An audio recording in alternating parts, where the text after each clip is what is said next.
Once upon a time, above the blue clouds where the sun's golden rays scattered like magic dust, there lived a kind-hearted fairy named Elira.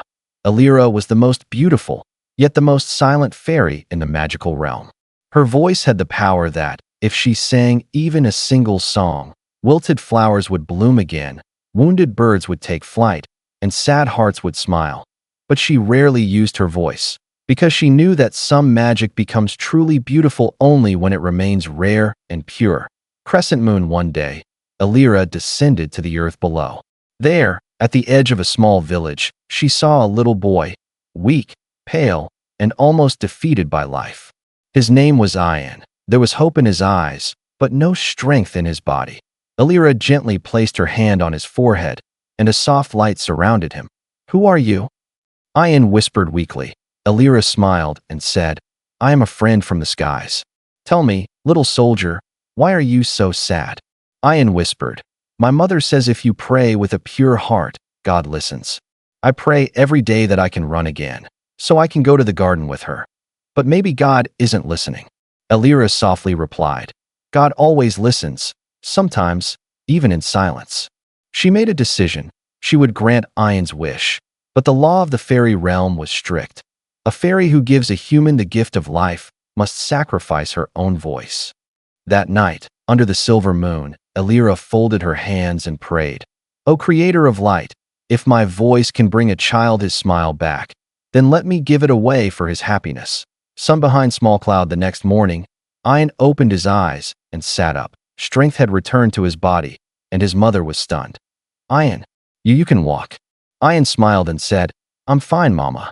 The fairy, she held my hand. But when Elira tried to speak, there was only silence. Her throat was empty, yet her heart glowed brighter than ever.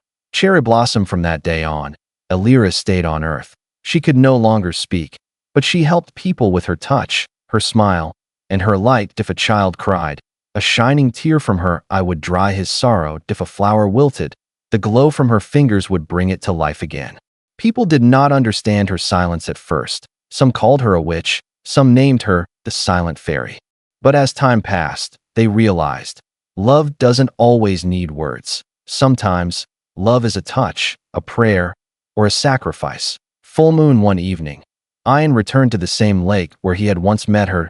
He was grown now, strong, yet gentle as ever. He placed a small garland of flowers upon the water and said, "Fairy, if you can hear me, know this.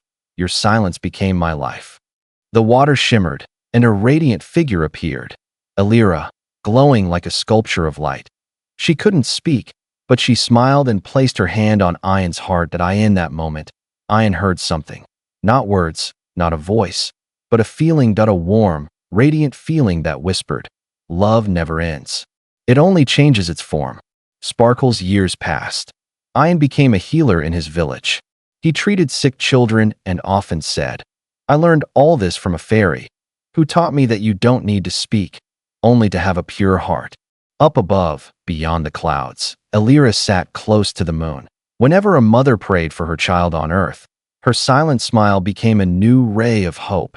Dizzy and thus, the silent fairy taught the world that for true love, no voice is needed, only the light of the heart. If you enjoyed this story, don't forget to subscribe for more magical, heart-touching tales, where every fairy, every prince, and every dream leaves behind a lesson of love, courage, and hope.